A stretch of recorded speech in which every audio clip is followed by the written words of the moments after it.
Hello everyone! Welcome back to another video. Ang pag-uusapan natin sa video ito ay ang power of positive thinking. Sa panahon ngayon, ang daming problema. Ang daming tao ang tinanggal sa trabaho. Sinabihan sila na hindi sila marunong at sinabihan sila na mabuti pang lumipat na lang sa ibang kumpanya. Ang dami na ring sumuko sa buhay. Naniniwala sila na hindi sila marunong. Konti lang ang nagpapatuloy at pinapatunayan sa ibang tao na marunong sila. Alam mo, walang alam ang ibang tao sa kakayahan mo. Ikaw lang ang nakakaalam nun. Huwag mong hayaan na mababaon ang negatibo nilang salita dyan sa isipan mo. Believe that you will succeed. Believe that positive voice in your head. Wala silang karapatan na sabihin sa'yo na hindi ka marunong. Marunong ka kung aaralin mo lang. Hindi lang sapat na positibo ka lang. Dapat umaaksyon ka rin. Sa halip na magpapa-apekto ka sa mga sinasabi nila, gamitin mo yan para mas lalo kang ma-encourage. May benefits ang pagiging positibo sa buhay. Ano ba ang positive thinking? Ang iyong emosyonalidad at mentalidad ay nakatuon lang sa positibong mangyayari sa iyong buhay. Nakatuon lang sa positibong resulta. Ito yung kahit nahihirapan ka na, nakuha mo pa rin tumuon sa kasiyahan, sa kalusugan, at sa tagumpay. Ito yung kahit nabigo ka man, ay nagpapasalamat ka pa rin. Napakahirap gawin, di ba? Hindi ito basta-basta na lang na positibo sa buhay. Dapat may ginagawa ka rin. Dapat tanggap mo rin ang pangyayari. Kung positibo ka sa buhay, mabubuo mo ulit ang durog mong sarili. Kung negatibo ka sa buhay, lalo ka nitong madudurog. Lahat ng iniisip mo ay nakakaapekto sa kilos mo. At yan ang makakapagsabi kung magtatagumpay ka ba o hindi. Depende yan sa pag-iisip mo. Walang tao ang nagtatagumpay na negatibong mag-isip. Wala tayong Walt Disney ngayon kung negatibong mag-isip ang may-ari. Wala tayong Facebook ngayon kung nagpapatalo si Mark Zuckerberg. Walang Apple. Walang lahat ng malalaking kumpanya. The power of positive thinking can't be understated. Positive thinking transformed my life. Ang pag-iisip ng positibo ay natutunan ko sa mga taong matagumpay. Kaya ina-apply ko rin sa buhay ko. Bago pa ako nagsusulat online, negatibo na ako. Bago pa ako nag-YouTube, negatibo na ako. But I do it anyway. Dahan-dahan kong natutunan ang pagiging positibo. I was practicing gratitude on a daily basis and cultivating other positive emotions. Kaya pala ang tagal kong nagbago dahil napuno ako ng negatibo sa buhay. Lahat na lang na nakikita ko ay puro mali. But here's what I wanna tell you. Positive thinking takes your life to the next level. Hindi tayo ipinanganak na positibo na kagad. Matutunan natin to kung willing lang tayong magpakapositibo sa buhay. Hindi pwedeng positibo ka lang ngayon, tapos bukas hindi na. Dapat consistent ka. Makikita mo naman ang resulta. Paano ba tayo maging positibo sa buhay? Ang unang hakbang ay alamin mo muna na ang pagiging positibo ay kontrolado mo. Anong ibig kong sabihin? Ikaw nang bahala kung paano mo kontrolin ito. Hindi kita mababago kung ikaw mismo ayaw mo. Nasa sayo pa rin ang pagdidesisyon. May mga tao kasi na hindi naniniwala sa positive thinking. So hindi ko sila mapipilit. Wala akong kakayahan na kontrolin ang mga taong yon.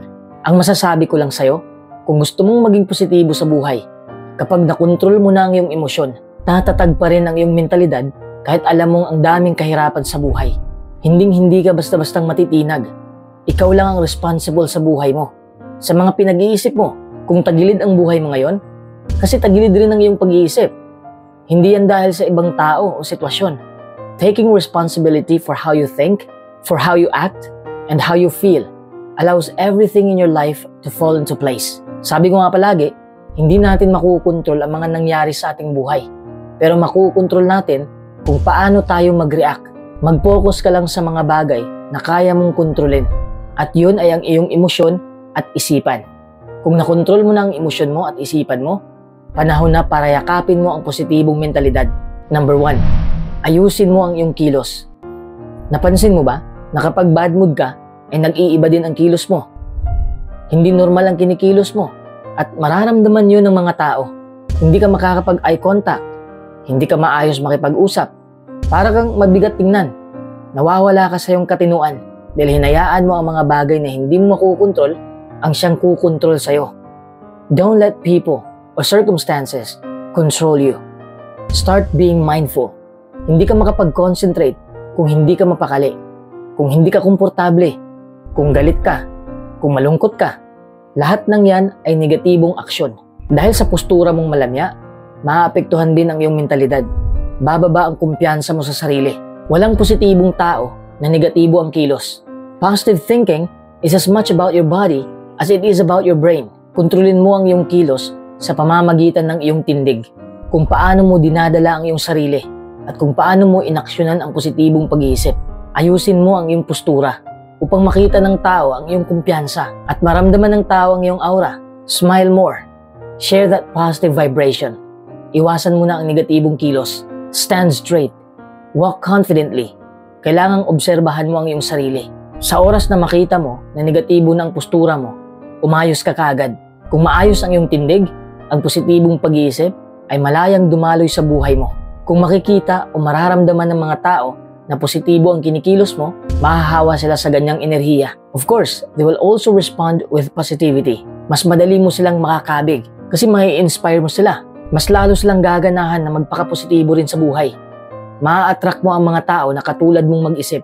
Share your positive energy to the world. Number 2, ayusin mo ang iyong mentalidad. Nalaman na natin na may koneksyon ang iyong postura. Ngayon naman, ang iyong mindset. Dito nagsisimula ang lahat. Ang utak mo ang namamahala kung anong klaseng pag-iisip ang dumadaloy. At ang utak rin ang namamahala sa mga nararamdaman mo. Kung negatibo ang pinag-iisip mo, lahat ng nakikita mo sa paligid mo ay negatibo rin. Halimbawa, umaga pa lang ay pinagalitan ka na ng mama mo o asawa mo. Siyempre mababad mood ka. Sa umaga pa lang ay bad mood ka na, ang negatibong emosyon na yan ay huhubog sa buong araw mo. Lahat lang na nakikita mo sa mismong araw na yon ay negatibong pangyayari. Sunod-sunod kang mamalasin sa buong araw. Balik na tayo sa halimbawa, mababad mood ka pa ba kung pagagalitan ka ng mama mo o asawa mo? O isipin mo muna kung bakit siya nagagalit. Siguro pinagalitan ka dahil ang tagal mong gumising. You see, lahat ay nagsisimula sa'yo. Huwag mong sayangin ang iyong oras sa kakareklamo kung bakit ganito na ang sitwasyon mo. Dahil ikaw lang naman ang nagpapabigat sa sarili mo. Take this time to reconnect yourself. Maaari kang mag-focus sa negatibong sitwasyon o sa positibo man. Ikaw ang bahala kung paano ka bumubuo ng senaryo sa isipan mo. Pero kung ang iniisip mo lang ay ang mga bagay na nakakasira ng araw mo, masisira rin ang iyong buhay. Ito pa ang mas malala. Kung nag-iisip ka ng negatibo, negatibo rin ang maa-attract mo. Mapasitwasyon man o tao, negatibo ang maa-attract mo. Sa sobrang negatibo na ng iniisip mo, pati kakayahan mo ay nakalimutan mo na. Nakalimutan mo na rin na kaya mong magpaka-positibo. Wala ka ng ibang nakikita, kundi ang kadiliman lang. Ang negatibo mong pag-iisip ay nakakahawa. Madaling uminit ang ulo mo dahil hindi nila nagawa ang inaasahan mo. Positibong pag-iisip lang ang makakatalo sa ganyang sitwasyon. Huwag mong hintayin na magbubunga ang negatibong kaisipan na to. Allow your life to live a stress-proof life and to live fully in this present moment. Kahit ano man ang mangyari, piliin mong mag-isip ng positibo. By consciously choosing to focus on positive moments in your life, you'll begin to reframe your thoughts. Mas madali mong makikita na may liwanag pa pala sa buhay mo. Number 3, baguhin mo ang iyong habit. Hindi ka makakabuo ng panibagong habit kung hindi mo alam kung ano ang negatibo mong habit. Dapat alamin mo muna kung ano ang mga habits mo na nakakasira ng iyong buhay. Palagi ka bang nagdududa sa kakayahan mo? Wala ka bang tiwala sa ibang tao? Madali ka bang mag-react sa maliliit na sitwasyon?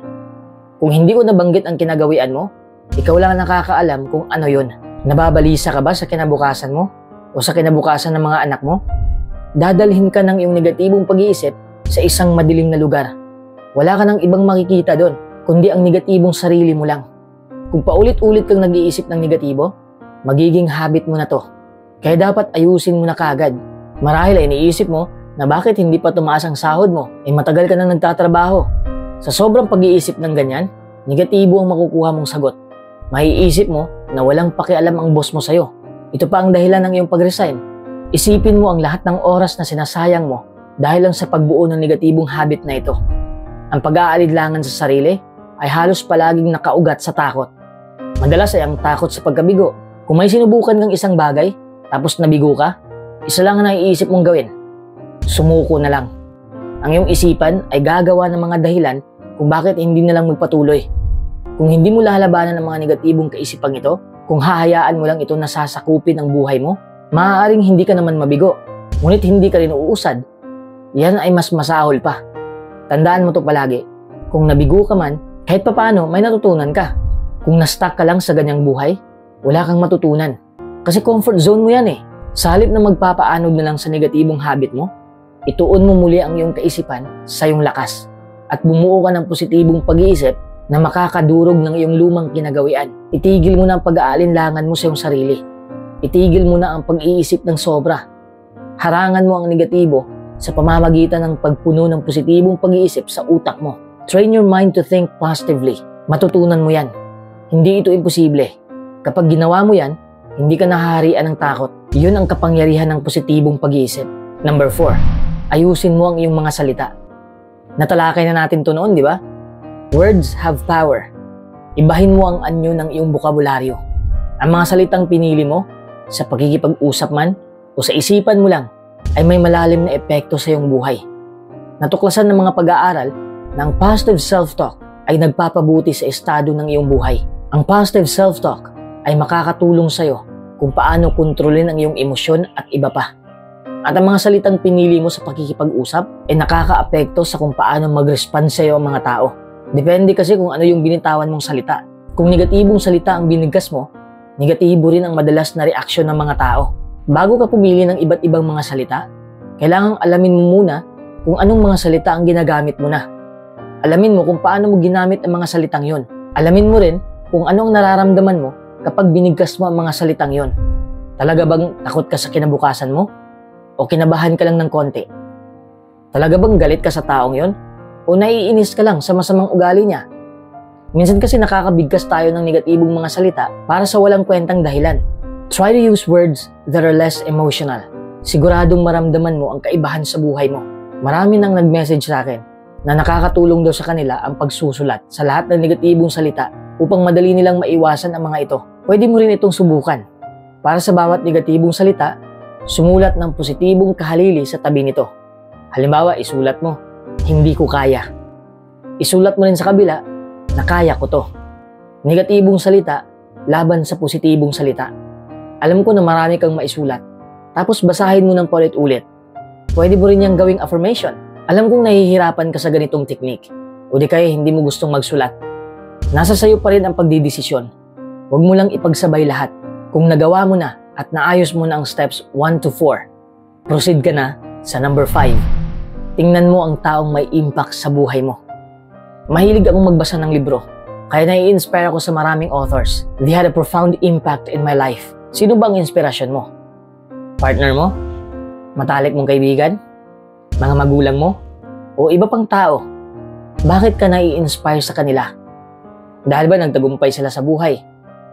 Bakit sila nagtagumpay? Dahil ba napaka-positibo nila sa buhay? Chances are, they use the power of positive thinking to find the success they seek. Pwede mo rin yan gawin at kayang-kaya mo yang gawin.